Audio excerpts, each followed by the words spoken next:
할렐루야, 감사합니다. 오늘은 우리가 사무엘상 30장 둘로 나누겠습니다.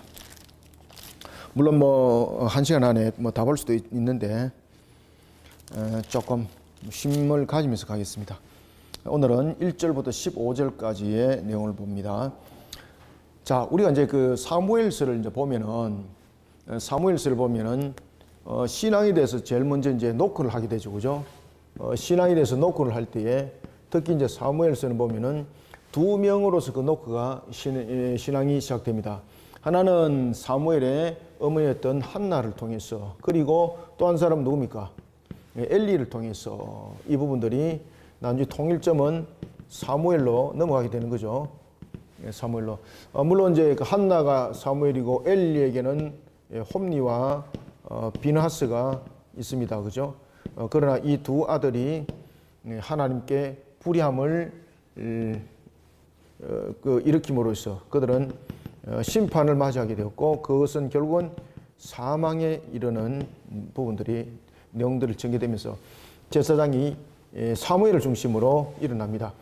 그리고 또한 사무엘이 사사면서 그리고 선지자로서 제사장으로서의 그 기능을 감당할 때에 제일 중요한 기능이 무엇입니까? 제사장의 기능이죠.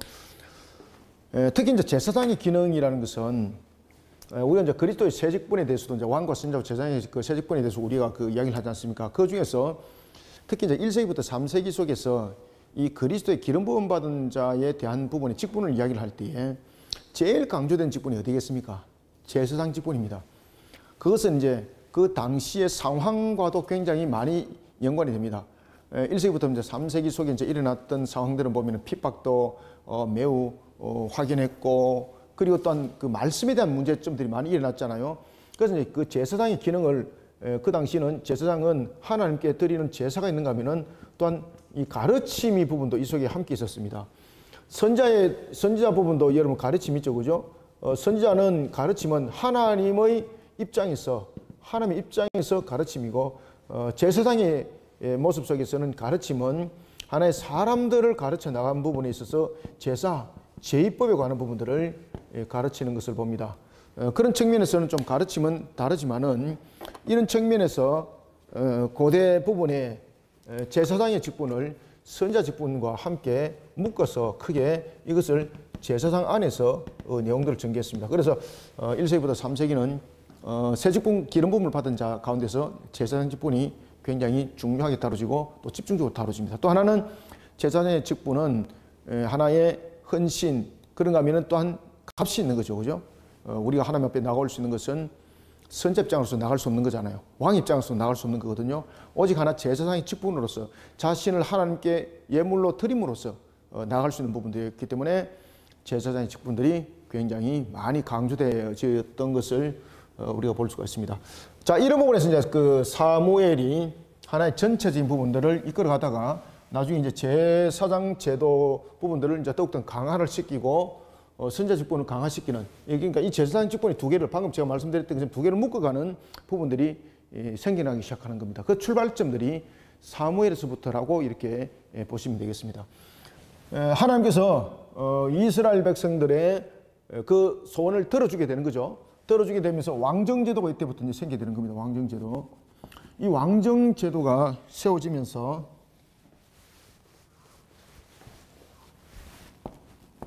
왕정제도가 이제 세워지게 되는 거죠. 왕정제도가 세워지면서 이 사무엘이 사사로서의, 선지자로서의, 제사장으로서의 이 기능들을 가지고 있던 것이 둘로 나눠지게 되는 거죠. 이게 보입니까? 둘로 나눠지는데 하나는 사무엘을 중심으로, 이제 그 다음에 두 번째는 사울을 중심으로 이 부분들이 분리가 되는 겁니다. 사울은 이제 왕으로서의 그 기능을 감당하면서, 왕의 기능이 무엇입니까? 군사, 그 다음에 정치, 이런 부분에서 통수권자로서의 통치권을 가지게 되는 거죠. 그죠? 통치권을 가지게 되는 겁니다. 반면에 사무엘은 우리가 이제 그 밑으로 요리 내려오면은 두 가지 부분에서 그가 강조를 합니다. 하나는 가르치는 선지자로서의 역할, 그리고 두 번째는 하나님 앞에 백성들을 온전히 바르게 세워나가는 부분에서 기도하는 역할. 그래서 이 기도는 제사 제2 부분들이 다 이리 포함이 되는 거죠. 그래서 사무엘은 가르침과 제사장의 직분으로서 그 기능을 감당하면서 당시에 사사권이 가지고 있는 이 사사는 군사 측면과 정치적 측면에서 이 내용들에 대한 통치권을 가지고 있었죠. 사사가. 이 부분이 어디로 넘어갑니까? 이제 사울로 넘어가서 이 문제가 이제 둘로 이제 구분이 되게 되는 거죠. 자, 구분이 되면서 이제 사무엘이 이스라엘 백성들을 위해서 기도할 뿐만 아니라 그들을 이제 정신적 지도자로서 또한 생도들을 양육하게 되는 거죠.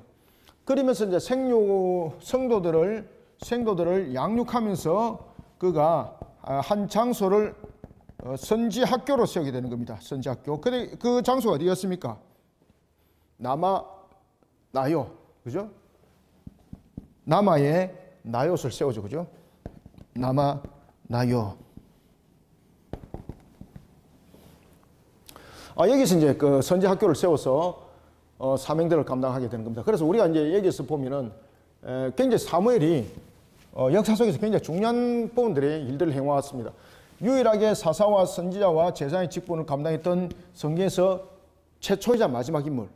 그 다음에 제사장으로서 가르치는 기능과 그리고 기도하는 이 제사장의 그 당시에는 이 선지자 직분이 완전히 확인이 구분되기 전에는 이런 제사장이 선지자 직분을 함께 묶어가는 경향들이 있었거든요. 이런 부분들에 대해서 둘로 묶어서 갔던 또한 한 부분들, 바로 그 역할을 감당했던 사람이 바로 사무엘이었습니다. 그리고 또한 사무엘은 생도들을 가르치는 데 있어서 선지 학교를 채웠던 최초의 또 인물이기도 하죠. 그죠? 라마나요. 예, 남아가 아니고 라마나요시죠. 그죠? 제가 글을 잘 못 썼습니다. 라마나요. 이 라마나요스에서 선지 학교를 세웠던 최초의 인물이었죠. 그죠? 이런 부분들에 있었던 사무엘. 그런 속에 이제 중심은 이제 정치 부분들과 군사적인 부분에서는 왕을 중심으로, 그 다음에 제사장을 중심으로 이제 확인하게 구분이 되는 것을 볼 수 있습니다. 자, 이런 가운데서 신앙을 지켜나가는 이제 한 왕이 등장합니다. 하나님께서는 사울을 이제 거둬들이는 장면 속에서 한 인물을 이제 등장시키게 되는데 그 인물이 바로 다윗이었습니다.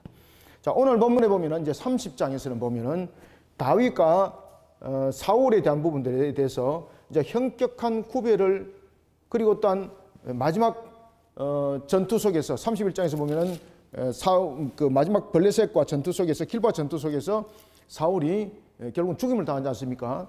이런 이제 길보아 전투에 이제 임하기 전에 사건들, 상황들, 다윗에게 일어났던 상황들, 다윗이 이제 왕으로서의 세움을 받기까지 마지막 단계, 그 마지막 단계 속에서 다윗을 하나님께서 다시 신앙으로 깨어나게 하는 장면이 있는데 그것이 바로 오늘 본문의 30장입니다.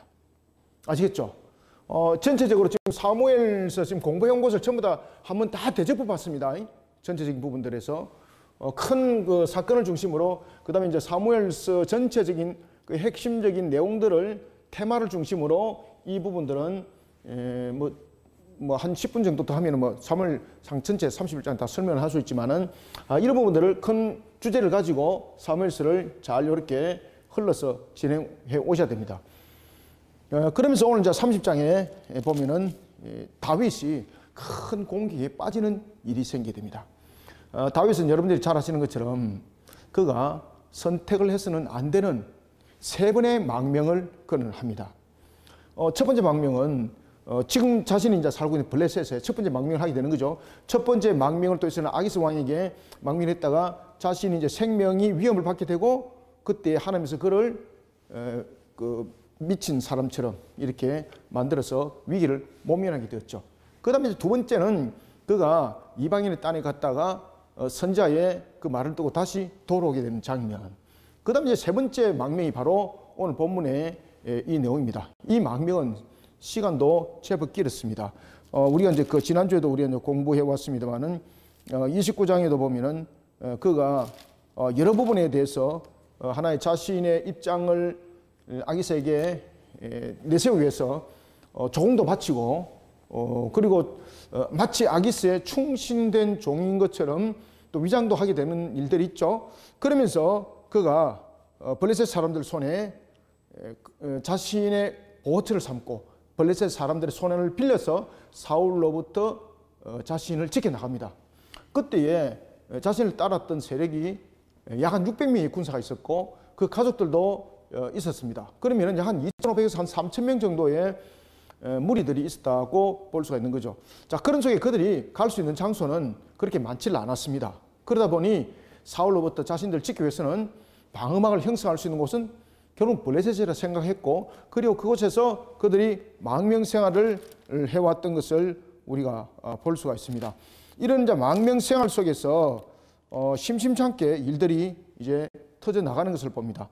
27장 우리가 이제 공부해왔던 거 보면은 27장 7절 한번 읽어보고 갑시다. 27장 7절 다윗이 블레셋 사람들의 지방에 산 날수는 1년 4개월이었더라. 와, 제법 길었죠, 그죠? 1년 4개월. 자, 이런 속에 블레셋과 사울이 길보아에서 큰 전투를 벌이게 되는, 운명의 전투를 벌이게 되는 판이 벌어지게 됩니다. 그때에 블레셋은 5개 연방이 하나의 축을 구축하면서 이제 이스라엘 앞에 섰습니다. 그때에 아기스가 그 변방에 있던 말 그대로 자신이 거느리는 그러한 모든 세력들 앞에 다윗을 소개하게 되는 거죠. 그때 그들의 머릿속에는 다윗, 그럼 두 가지 측면이 머릿속에 생각났다 그랬죠. 하나는 골리앗의 사건, 두 번째는 양피 200을 베었던 그 사건. 그로 인해서 그들은 이번 전투가, 자, 우리가 생각해 보자고. 앞에는 우리가 지금 이스라엘과 싸우고 있고 다윗을 비롯한 아기스가 뒤에 있다. 그러면 다윗이 헷가닥 해가지고 그 병사도 600이 된다 그랬죠, 그죠? 600이 헷가닥해서 뒤에서 말미에서 우리를 쳐버린단 말이죠. 우리를 쳐버리게 되면 우리는 앞에서도 싸워야 되고 뒤에서도 싸워야 되고, 이런 양동작전, 양동이라는 거 알죠, 그죠? 양동이라는 것은 양쪽 부분에서 이제 싸우게 되는 양동 부분들에 대해서 이 속에서 이스라엘이 있고, 뒤에도 보면은 유다라는 이스라엘이 있고, 여기 보면은 블레셋이 있는데 완전히 양동작전에 의해서 압축돼서 샌드위치가 되어버린다. 그러면은 우리는 이 싸움에서 이길 수 있는 확률이 없다. 이 다윗을 왜 끌고 왔느냐? 이런 측면에서 다섯 방백들이 그를 심히 부담스러울 뿐만 아니라 다윗을 싫어하게 되는 거죠. 이때 이제 아기스는 다윗을 돌려보내게 됩니다. 돌려보내게 될 때 대낮이 아니라 언제 가라? 밤이 아니라 새벽에 가라. 밤에 가게 되면은 분별이 이루어지지 않기 때문에 블레셋 군사들이 다윗의 그 행위를 안 좋게 여겼잖아요, 처음부터. 그러니까 밤에 자신들을 해치는 세력으로 여기면서 제거할 수가 있는 거죠. 아기스는 이제 그런 부분들 다 알기 때문에 새벽에 가라라고 말을 했던 겁니다. 새벽이라는 것은 분별할 수 있는 그 부분들의 시야로 분별할 수 있는 시간이었죠. 그리고 이제 그럴 때 이제 새벽은 또 일찍 떠나라는 이야기였습니다. 그러면서 다윗이 이제 그 전장에서 물러나게 되는 겁니다. 자, 이때에 하나님은 다윗에게 신앙으로 묻습니다. 그것은 뭔가 하면은 너가 왜 블레셋 땅으로 갔냐는 겁니다. 그 다음 두 번째, 그가 블레셋 땅에 가서 아기스에게 했던 이야기, 그 내용들은 자신이 자신의 원수로 삼았던 그 하나의 세력들의 그 족속들을 쳐서 전리품을 가져왔습니다 라고 말했지만 그건 다 거짓말이지 않습니까? 이런 부분에 대한 부분들에 대해서 하나님께서 값을 묻는 겁니다. 특히 이제 다윗은 블레셋 땅으로 가서는 절대 되지 않죠. 한 번은 선지자를 통해서 그가 이제 돌아왔습니다. 그러나 그럼에도 불구하고 또 그러한 선택을 했던 것은 눈에 보이는 그 하나의 환경들, 이런 부분들을 신앙으로서 더욱더 그것을 잘 이겨내는 이런 부분들에까지 신앙이 세워지지 못했다고 보는 수 있는 겁니다. 그런 다윗, 블레셋 땅에서 여전히 머물고 있습니다. 그러면 어떤 일이 있을까요? 자, 어떤 일이 벌어지는가 하면 잘 기억하십시오. 지금 이 길보아 산의 전투가, 지금 길보아에서 지금 진도가 지금 벌어졌잖아요. 길보아 산에서. 이 길보아 산에서 전투에서, 지금 자, 전투에서 사울이, 우리가 이제 31장에 가면 사울이 거기서 이제 끝을 맺습니다. 그러면은, 이 전투 속에서 지금 블레셋이 길보아 산에서 블레셋이 승리를 거두게 됩니다. 그러면은 승리를 거두게 되면은 이 이스라엘이라는 이 땅은 어떻게 되겠습니까? 이제는 우상화가 되는 겁니다. 우상화. 왜 그러냐면은 왕이 없잖아요. 왕은 길보아 산에서 죽지 않습니까? 그러면은 이 하나의 나라적 측면에서는 어떤 부분도 중심 세력은 없어요. 그러면은 제일 중요한 것은 하나의 고대 전투 속에서는 신을 내세우는 전투잖아요. 그런 경우에 일어났을 때에 다윗이 유다 땅이 없다, 이스라엘 지경이 없다. 이거는 무엇인가 하면은 여전히 그가 블레셋과의 사울과의 길보아 산의 전투에서 만약에 다윗이 생각하고 있는 것처럼 사울이 이겼어도 다윗은 문제가 되는 거죠. 다 두 개가 다윗에게 문제가 되는 거예요. 자, 길보아 산 전투에서 사울이 블레셋을 이겼다. 그러면 그 다음 대사가 누구겠습니까? 사울이 다윗을 치러 이제 오는 거예요. 블레셋 땅에. 자, 그러면 이제 블레셋이 이겼다. 그러면 어찌 되는 겁니까? 블레셋이 이기면은 다윗은 블레셋화가 되는 거예요.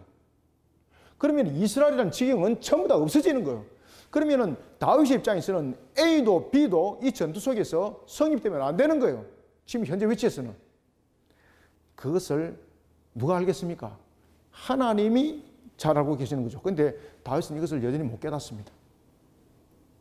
하나님께서 다윗이 거처했던 곳이 어딘가 하면 시글락이었습니다. 시글락. 시글락은 유다 최남단입니다. 유다 최남단이면은 그곳이 이제 블레셋과 이제 지기 경계선이고 그 국경들이 맞닿는 곳이거든요. 그러니까 그 시글락에 그가 거주를 하면서 지금 블레셋의 입장에서 그는 정치적으로 군사적으로 활동을 했던 겁니다. 그렇지만 정치적으로는 블레셋 입장이었지만 군사적으로는 사실 위장했던 상태잖아요. 그렇지만 여전히 블레셋화 속에 넘어갈 수 있는 가장 근원적 요소가 다윗에게 우리가 아까 27장에서도 그 읽었죠. 그죠? 27장에서도 그 이야기 하잖아요. 1년 4개월이나 그게 그했더라. 자, 이 상태가 되면은 블레셋이 사울과의 전투 속에서 이기게 되면은 다윗은 이제 블레셋화 되는 부분에서 모든 부분들은 그 하나의 블레셋의 방백 가운데서 한 방백이 되는 겁니다. 자, 그 다음에 사울이 이겼다면은 사울이 반드시 다윗을 치러 오겠죠. 이런 속에 하나님께서 다윗에게 하나의 책망을 주게 됩니다. 그것이 바로 뭔가 하면은 시글락 사건입니다. 다윗은 두 부분에 하나의 강력한 원수의 세력이 생겼습니다. 하나는 사울이 베냐민 지파잖아요. 사울을 중심으로 세워진 그 북쪽 지파들은 다윗을 사울이 늘 원수로 삼았잖아요. 그러니까 늘 대적의 대상이었습니다. 자, 다윗에게는 또 대적이 하나 더 생겼습니다. 어떤 대적입니까? 블레셋이 아니라 이방인의 강력한 대적이 생겼습니다. 누구겠습니까? 아말렉. 다윗이 유다 지파의 것입니다. 사울의 것입니다. 이러면서 전리품을 취했던 중심적 세력이 어디였습니까? 아말렉 쪽 속들이죠. 그죠? 아말렉 사람들. 그러니까 아말렉 사람들이 다윗 이러면은 아주 강력한 원수로 이겼던 겁니다. 아니야 다를까.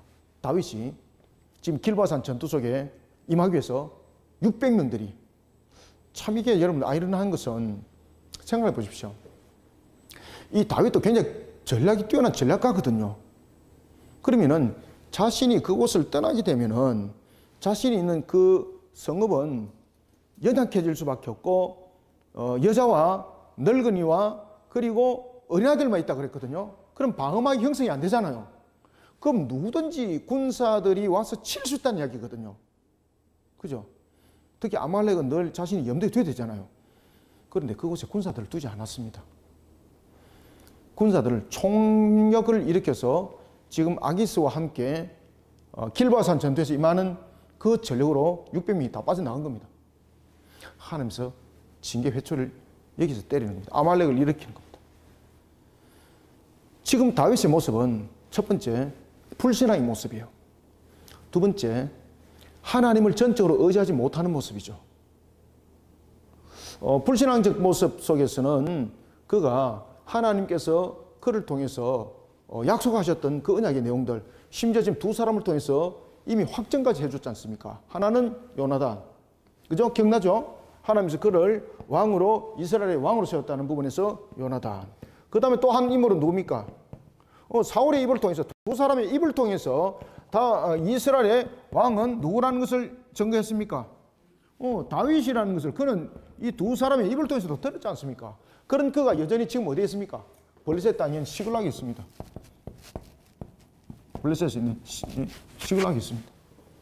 자, 이런 부분들은 말 그대로 신앙이 하나님을 온전하게, 하나님 말씀에 온전하게 믿음을 가지 못하는 모습 속에 세워진 것이고, 그 다음에 또 하나는 두 번째는 하나님을 전적으로 의지하지 못하는 것이죠.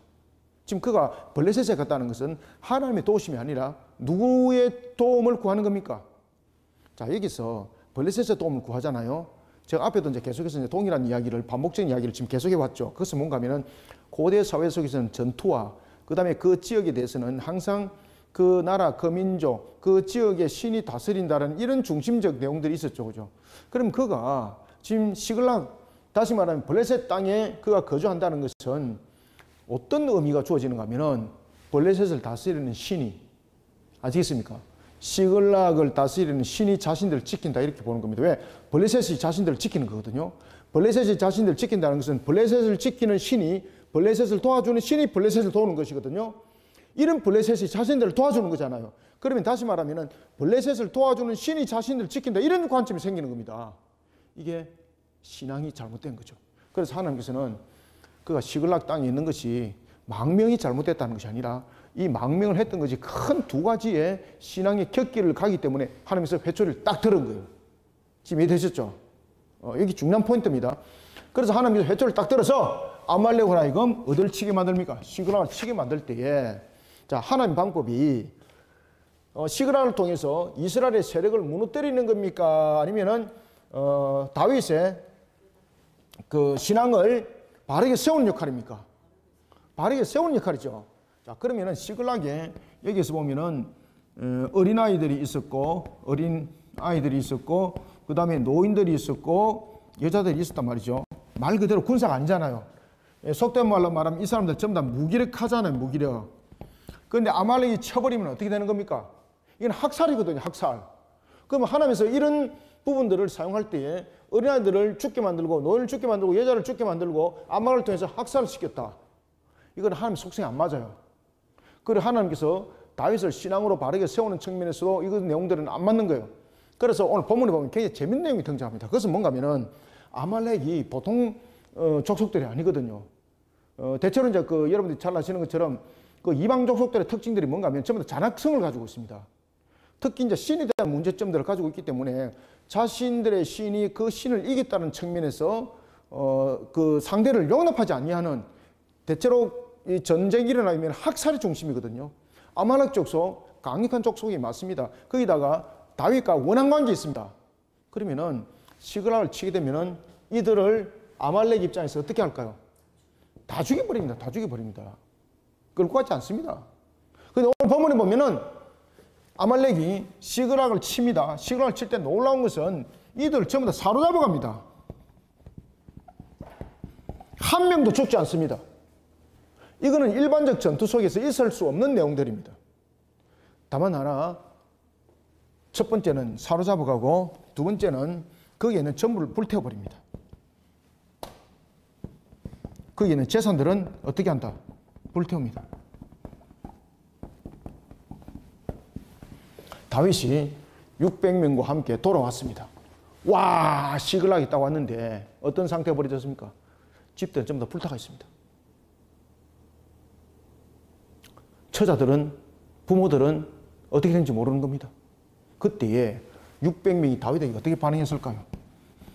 600명은 정말 생명을 다윗과 함께 나눴던 그런 사람들이잖아요.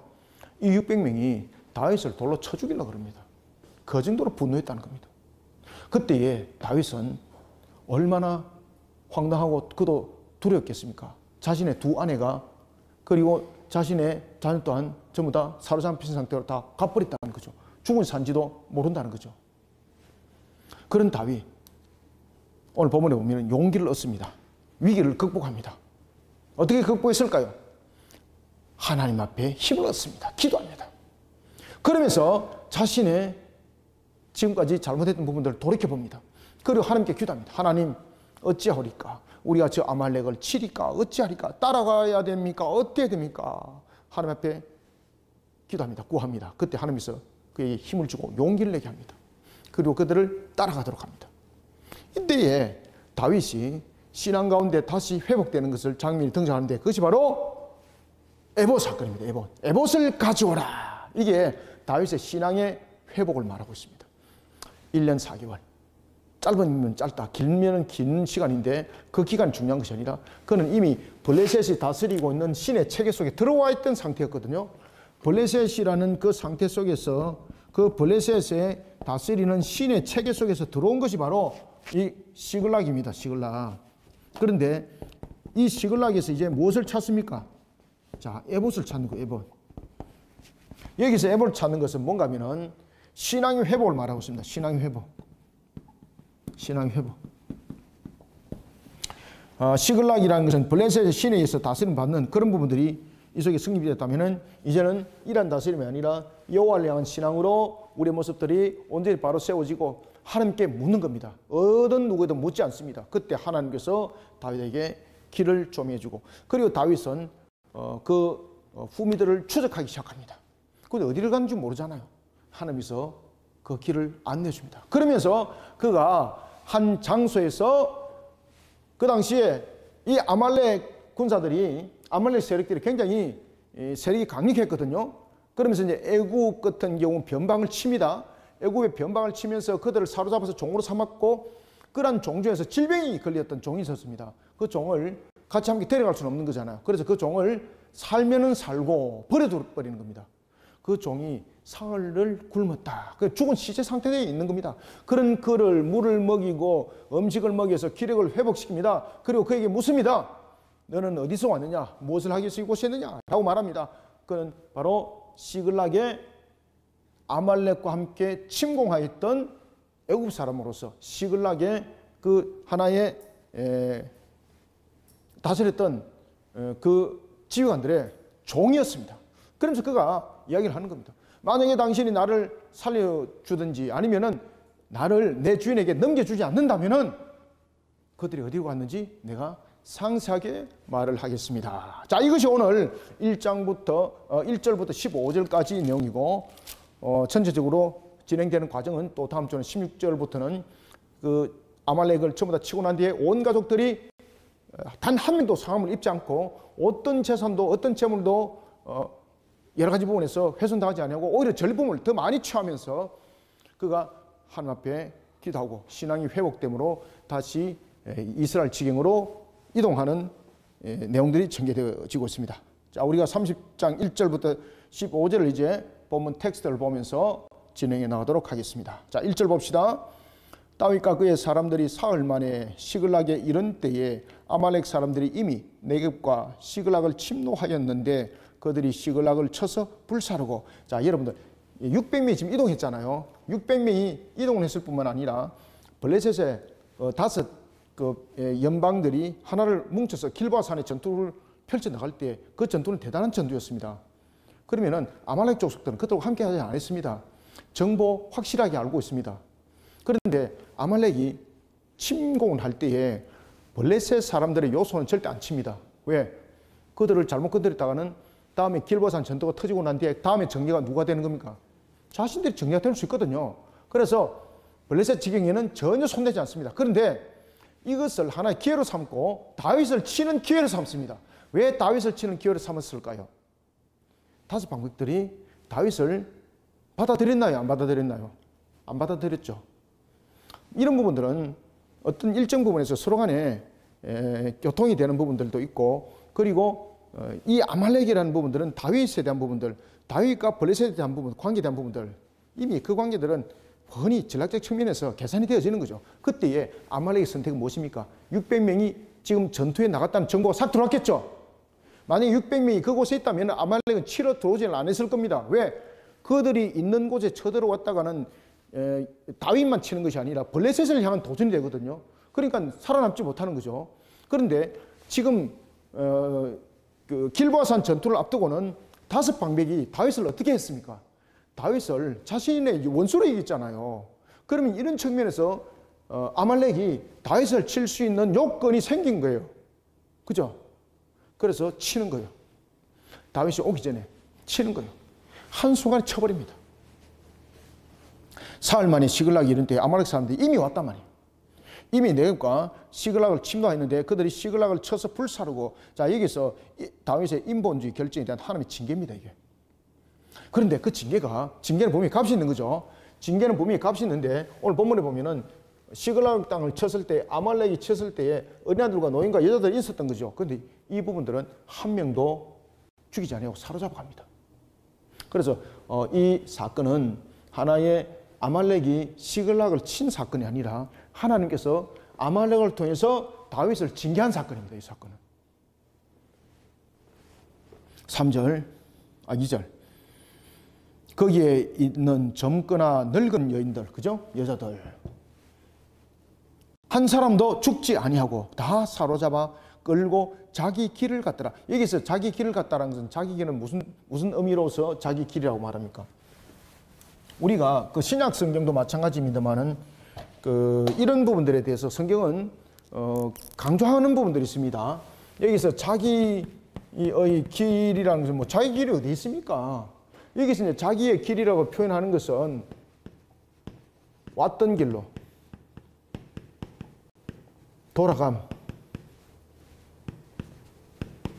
이것을 자기의 길이라고 말하는 겁니다. 왔던 길로 돌아가는 것.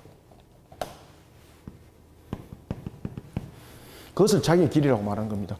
왔던 길로 돌아갔다는 거죠. 3절 다윗과 그의 사람들이 성읍에 이르러 본즉 성읍이 불탔고 자기들의 아내와 자녀들이 사로잡혔는지라. 그때에 참 희귀한 장면을 보았습니다. 자신의 집은 전부 다 불타 있습니다. 그런데 죽은 시체가 있더라. 죽은 시체는 하나도 없는 거예요. 그럼 이거는 대부분 다 사로잡았다는 증거 뜻이거든요. 만약에 사상자가 있었다면 이거는 남은 사람들이 어떻게 된지도 몰라요. 그런데 지금 아무도 없어요. 사상자가 없습니다. 다쳐서 무슨 부상 속에 있다든지 죽은 사람이란 이런 것들이 없어요. 그러면은 전부 다 끌려갔다는 이야기거든요. 그럼 전부 다 사로잡아갔다는 뜻이에요, 이게. 판단 내린 거죠. 자, 3절. 다윗과 그의 사람들이 성읍에 이르러 본즉 성읍이 불탔고 자기들의 아내와 자녀들이 사로잡혔는지라. 이제 사로잡혔다는 뜻은 자기들이 어떻게 사로잡혔는가를 좀 알고 있는 거죠. 만약에 사상자가 있었다면은 사로잡힌지 어떤지 모르는 거예요, 여러분들요. 그런데 한 명도 지금 그 속에 현장에 있는 사람 없고 부상당해서 있는 사람 없고, 그죠? 그러니까 그 상태로 그냥 다 쓸어갔다는 이야기예요. 그건 잡혀갔다라는 증거거든요. 그래서 여기서 사로잡혔는지라라고 말하는 겁니다. 4절. 다윗과 그와 함께 한 백성이 울 기력이 없도록 소리를 높여 울었더라. 그냥 원망을 하는 거죠. 어떻게 원망했겠습니까? 우리가 그 전투에 나서지를 안 했다면 이런 일이 없었을 텐데 라는 뜻입니다. 그러면 그 전투에 임하도록 다윗이 아기새에게 잘 보려고 지금 그 부분들이 하나의 연출이지만 연출되어 있었다는 뜻이거든요. 그에 대한 다윗의 지도력에 대한 한탄인 거예요. 얼마나 더 군사를 남겨뒀으면 절반이라도 남겨두고 절반이 갔다면 이런 모르지만 전체를 다 움직여버렸고 공허한 상태가 되어버린 부분들. 그러니까 다윗의 지도력이 잘못됐다는 이야기예요. 그래서 다윗에게 지금 집중 포화가 부어지는 겁니다. 5절. 다윗의 두 아내 이스라엘 여인 아히노암과 갈멜 사람 나발의 아내였던 아비가일도 사로잡혔더라. 자, 여기서 이제 앞에도 말씀드렸던 것처럼 만약에 하나님의 목적이 징계에 대한 값으로 만약에 공의의 값으로만 있다면은 그들은 아마 모든 부분들이 다 죽었을 것입니다. 그런데 이 지금 사건은 다윗의 불신앙, 다윗의 신앙에 문제가 있는 것을 되돌려 바르게 세우는 측면에서의 지금 사건 전개이기 때문에 하나님께서는 징계의 방법들을 하나님의 방법 속에서 지금 사용을 하는 겁니다. 아말렉이 비록 잡아갔지만 아말렉이 전적으로 그것을 남겨두지 않고 하나님께서 모든 것들을 그 모든 부분들을 움직여 나가는 것을 우리가 볼 수가 있습니다. 사로잡혔더라. 6절. 백성들이 자녀들 때문에 마음이 슬퍼서 다윗을 돌로 치자 하니 그 집단 소요가 일어났습니다. 지금 그전에는 다윗에게 모여서 자신의 생명을 함께 할 것이라 했지만은 이런 속에서 지금 다윗을 책망하고 그 책임을 다윗에게 전가하면서 원망을 하게 되는 거죠. 다윗이 큰 실수를 한 건 맞죠, 그죠? 600명이 다 옮겨버렸습니다. 다 이동을 해버렸습니다. 그러니까 다윗에게 원망이 가는 겁니다. 다윗이 얼마나 당황했는지 모릅니다. 그때 다윗이 황급하게 이 문제에 대해서 엎드렸다면은 세상적인 측면으로 말한다면은 자신도 그들과 600명의 무리들과 똑같은 생각 속에서 응했다면은 다윗은 아마 살아남지 못했을 것입니다. 다윗이 급기야 이 문제에 대해서 빨리 깨닫습니다. 신앙으로 반응합니다. 백성들이 6절 다시 읽읍시다. 백성들이 자녀들 때문에 마음이 슬퍼서 다윗을 돌로 치자 하니 다윗이 크게 다급하였으나 그의 하나님 여호와를 힘입고 용기를 얻었더라. 그런 위기를 극복하면서 신앙 속에 엎드렸던 속에 지금 위기를 극복하는 장면입니다. 다윗이 아히멜렉의 아들 제사장 아비아달에게, 그러면 다윗은 이 위기를 어떻게 극복했는지를 잘 보십시오. 그래서 신앙으로 반응했던 겁니다. 그전에는 하나의 마치 하나님을 떠난 것처럼 살아왔습니다. 이 부분이 지금 무엇을 말하는가를 지금 깨달았습니다. 하나님께서 자신을 향한 징계라는 것을 깨달았습니다. 그러니 누구에게 지금 물어야 되겠습니까? 징계를 내신 하나님께 물어야 되죠. 그죠? 그래서 그가 에봇을 가지고 오라는 겁니다. 이 에봇은 자신이 제사장 노릇 하겠다는 것이 아닙니다. 이 에봇을 가지고 오라 했던 이유는 우림과 둠빔을 통해서 하나님의 뜻을 묻는 겁니다. 그래서 신앙의 회복이라 말하는 겁니다. 다윗이 아히멜렉의 아들 제사장 아비아달에게 이르되 원하건대 에봇을 내게로 가져오라. 에봇을 가져오게 하는 이유는 무엇입니까? 우림과 둠빔을 사용해서 하나님의 뜻을 묻겠다는 거죠. 아비아달이 에봇을 다윗에게로 가져가매 이제 하나님을 향한, 하나님을 의지하는 신앙이 다시 회복됐다는 겁니다. 그래서 이것은 긍정적, 신앙의 회복의 긍정적 의미 속에서 표현입니다. 그때 하나님께서 이제 응답하는 거예요. 다윗이 여호와께 묻자오되 이르되 내가 이 군대를 추격하면 따라잡겠나이까 하니 여호와께서 그에게 대답하시되 그를 어떻게 하라? 이제 응답하잖아요. 쫓아가라. 네가 반드시 따라잡고 도로 찾으리라. 자, 여기서 하나님께서 응답하셨죠. 이게 신앙의 회복에 대한 하나님의 응답이었고, 그리고 이 신앙의 회복 속에서 다윗은 그저 가족들만 찾아오는 것이 아니라 하나님의 약속의 땅으로 그는 다시 돌아갑니다. 9절 이에 다윗과 또 그와 함께 한 600명이 가서 브솔 시내에 이르러 뒤떨어진 자를 거기에 머물게 했으되, 여기서 뒤떨어진 자 누굽니까? 여기서 뒤떨어진 자는 600명 가운데서 여러 가지 부분에 체력이 고갈되었고 여러 가지 부분에 전투에 임하기 힘든 상태에 있는 나고병들입니다. 여기서 뒤떨어진 자. 시옷이 들어가나요? 뒤떨어진을 썼을 때에? 안 떨어질 뒤떨어진 자. 자, 뒤떨어진 자는 하나 이제 나고병을, 쉽게 말하면 나고병을 말하고 있는 거거든요. 뭐 체력적인 부분들, 그 다음에 전투를 하는 부분에 있어서 그런 여러 가지 부분에 전투를 임하지 못할 상태에 있는 나고병, 사람들을 말합니다. 이 나고병이 200명입니다. 200명. 적지 않죠? 다윗이 이 200명을 둡니다. 나중에. 이 200명을 두고 400명이 이제 아말렉을 뒤쫓아갑니다. 사할 길을 갑니다. 자, 봅시다. 10절 곧 피곤하여 브솔 시내를 건너지 못하는 200명. 이 200명이 뒤떨어진 자들입니다. 200명을 머물게 했고 다윗은 400명을 거느리고 쫓아가니라. 영적 전투 속에서 나고자가 아니라 우리는 항상 여러분들 승리자가 되어야 됩니다. 끝까지. 물론 이제 이 200명은 그 체력이 고갈된 상태도 있겠지만은 어떤 지금 상태인가 하면요, 체력은 싸울 수 있는데 지금 마음이 낙담이 됐다는 이야기입니다. 지금 자신들의 가족이 어떻게 되는지 모르니까 기력이, 우리의 마음이 왜 보면은 처져버리고 마음이 낙담이 이렇게 되면은 힘도 안 생기잖아요. 그죠? 그런 사람들을 다 지금 여기 보면은 뒤떨어진 자가 포함되어 있습니다. 그래서 여기서 뒤떨어진 나고병은 체력적인 뿐만 아니라 전투를 할 만한 상태가 안 되는 사람들. 그러면 전투가 이루어지지 아니할 상태는 마음이 무너진 상태에 있는 사람들이에요. 그죠? 낙담해 있는 사람들. 그런 나고병들이 200명이나 되는 거예요. 그들 두는 거예요. 그들에게 두는 거예요. 그리고 남은 400명이 사력을 다해서 쫓아갑니다.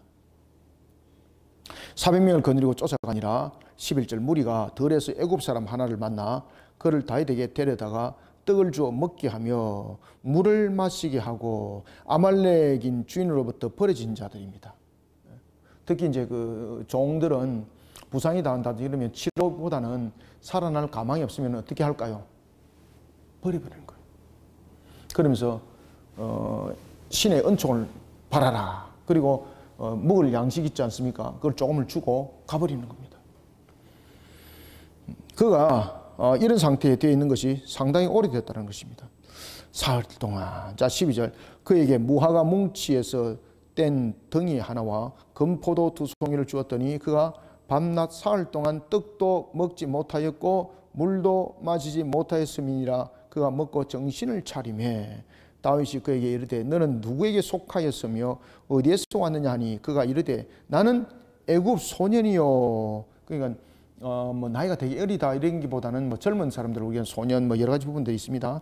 소년이요 아말렉 사람의 종이더니 그래서 당시 아말렉이 저 남쪽 쪽에 애굽까지도 변방을 쳐서 뭐 종을 만들었다는 이런 부분들이죠. 아말렉 사람의 종이더니 사흘 전에 병이 들매 주인이 나를 어떻게 했다? 버렸다. 그래 주인들이 보통 개념들이 그랬습니다. 왜냐하면은 뭐 다른 데 가서 또 사로잡아 오면 되는 거죠. 데려가 봐야 짐 되는 거죠. 그래서 먹을 조금 양식과 물을 좀 주고 가버리는 겁니다. 그러면은 신의 은총이 임하여서 네가 살면 살 것이고 신의 은총이 너에게 없으면은 너는 죽을 것이다. 이런 부분들이죠. 그러니까 이 종은 말 그대로 인생을 지금 포기하고 이제 지금 죽을 시간만 기다리고 있었는데 자신에게 금포도주 이런 물 모든 부분들은 기력이 빨리 속히 회복되는 음식들입니다. 이게 포도당 주사를 통해서 우리가 기력을 빨리 회복하는 것처럼 똑같은 거거든요. 기력을 빨리 회복시킬 수 있는 음식을 줬죠. 그리고 난 뒤에 그에게 물어봅니다. 네가 어디에 속했느냐라고 말하니까 나는 애굽 소년인데 아말렉 사람이 종이다. 사흘 전에 병이 들어서 주인이 나를 버렸다. 14절 우리가 그렛 사람이 남방과 유다에 속한 지방과 갈렙 남방을 침노하고 어디를 시글락을 불살랐나이다. 자, 여기서 잘 보십시오. 자, 다르죠. 지금 그렛 사람의 남방과 유다에 속한 지방과 갈렙 남방은 어떻겠습니까? 침노했다 그러죠. 침노했다는 것은 뺏어오고 죽이고 살인이 그 속에 함께 일어나는데 시글락은 불살랐다 그러잖아요. 그죠? 시글락은 불살라 뿐이고 거기 사람들 전부 다 사로잡아 온 것이 이게 여러 가지 부분에서 지금 행했던 부분들로 아말렉의 특징으로 보면은 그 사람들을 사로잡아서 갈 이유가 없는 거예요, 여러분들요. 그래서 사로잡아 갔더라.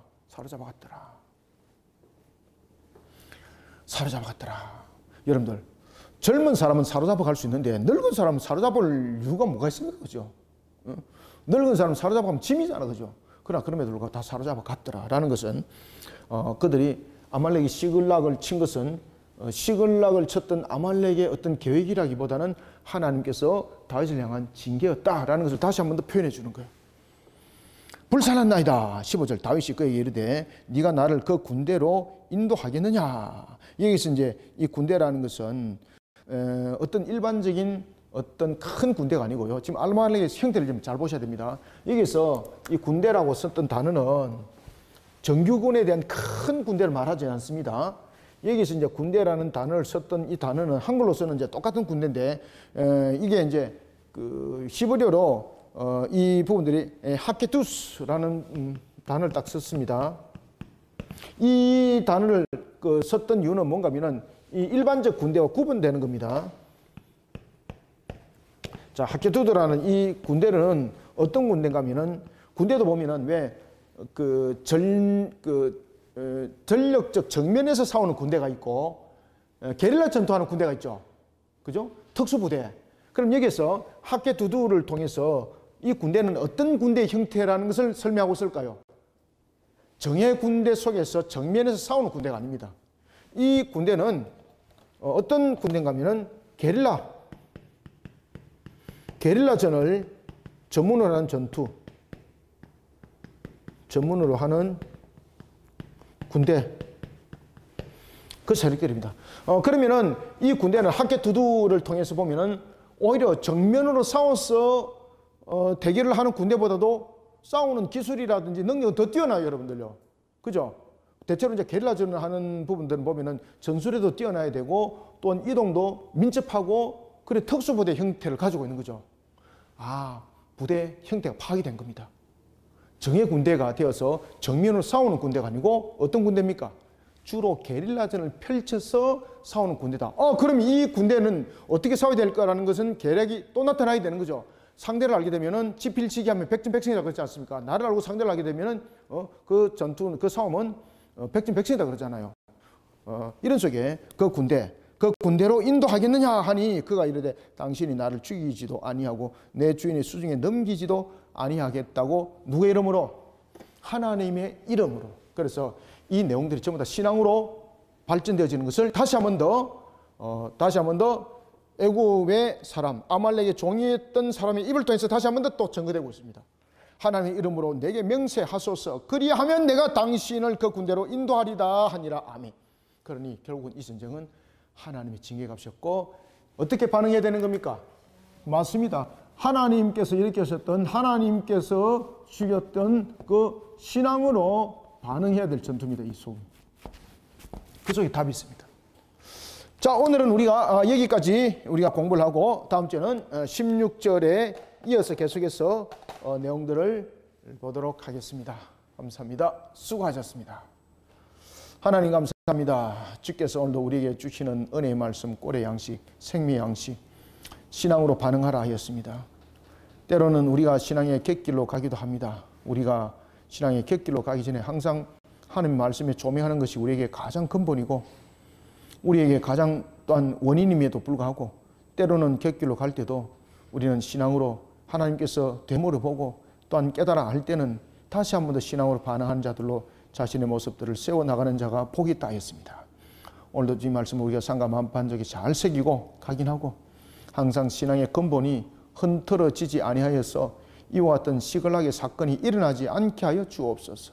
항상 신앙의 근본 속에 세워져서 복된 날들을 살아가고 하나님의 풍성한 결실의 열매, 아름다운 결실의 열매를 맺어가는 나날이 되게 성령님 도와 주시옵소서. 예수님의 이름으로 기도드리옵나이다. 아멘.